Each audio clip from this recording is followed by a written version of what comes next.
Ben Jackson with you until midday today.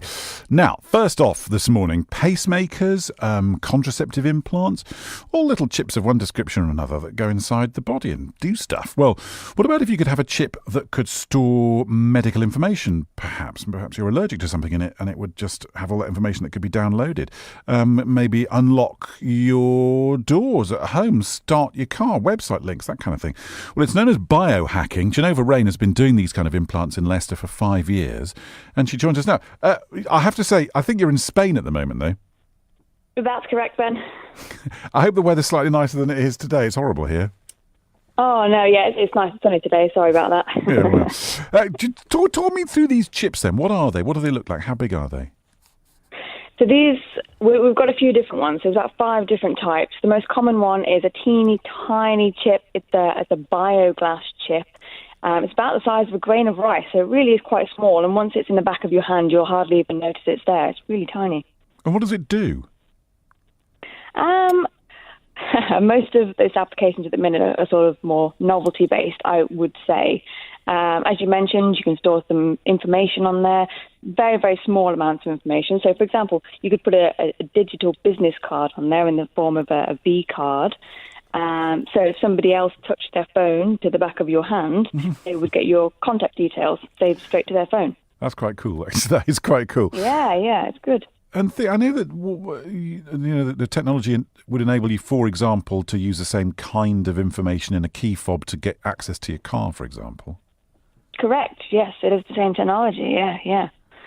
And where's the future? I mean, I was saying in the beginning of this that one of the things that it's hoped it will be able to do, you might be able to pay for things like with your credit card. You'd just be able to, like we all do now, just hold it to the machine. You'd be able to do that with your finger.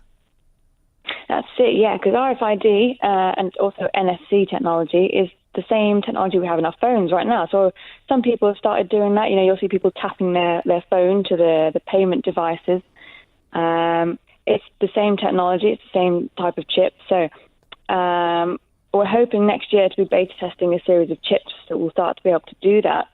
The main difficulty with establishing that as a known technology is verifying the security protocols of the payments. So it's not really waiting for the technology of the chip to development. That's already there. It's waiting for authorization from banks to be on board to allow us to do that with chips. And is that a discussion that's going on? Yes, I hope so. Not for myself. I'm just more on the implant side of things. But the companies that are developing these chips. So one to look out for probably Vivo Key Technologies. They're currently looking into this. The website called dangerousthings.com. And they are looking into ways of progressing that. No, I mean, it does raise the question, but are there any downsides to having these chips? I mean, how long do they last? What happens to them? Do they get lost in your body? Do they stay where you put them? They do generally stay where you put them, yeah. Very similar to the microchips you maybe have in cats and dogs, for example, like pet tags. Once they're in place, they do stay there. Downsides...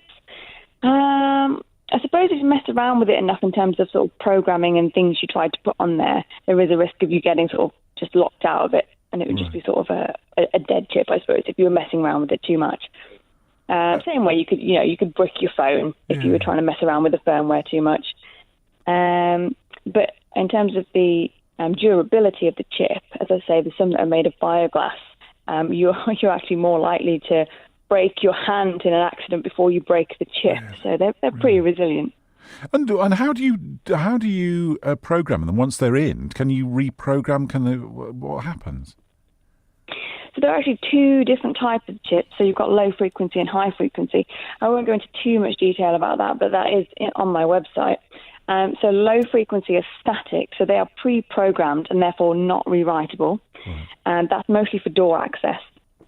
And then the high frequency, that is rewritable, and you can simply use your phone. Far easier at this point in time to use your Android device rather than your iPhone. They're a little bit limited on this.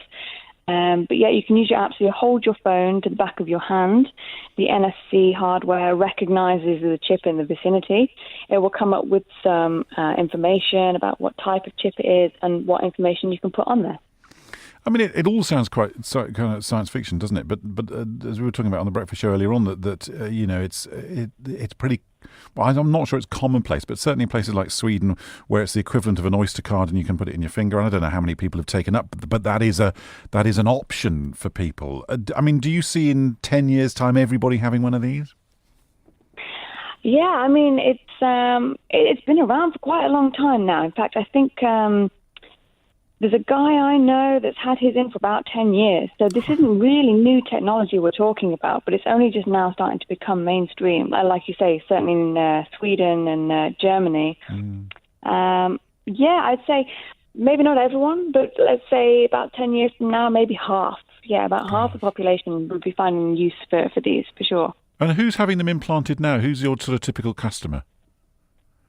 So right now, I'd say people that are maybe a little bit geeky and like the novelty idea of kind of wanting to upgrade themselves and be a bit cyborg, a bit futuristic. I mean, it does have functionality with door opening and starting your car and stuff like that. But right now, there's not enough of the devices that's really functional for it to be sort of commonplace.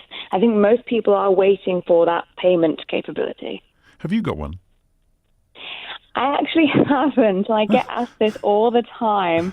And yeah, no, quite controversially, actually, I don't. And I myself am waiting for the payment option on that as well.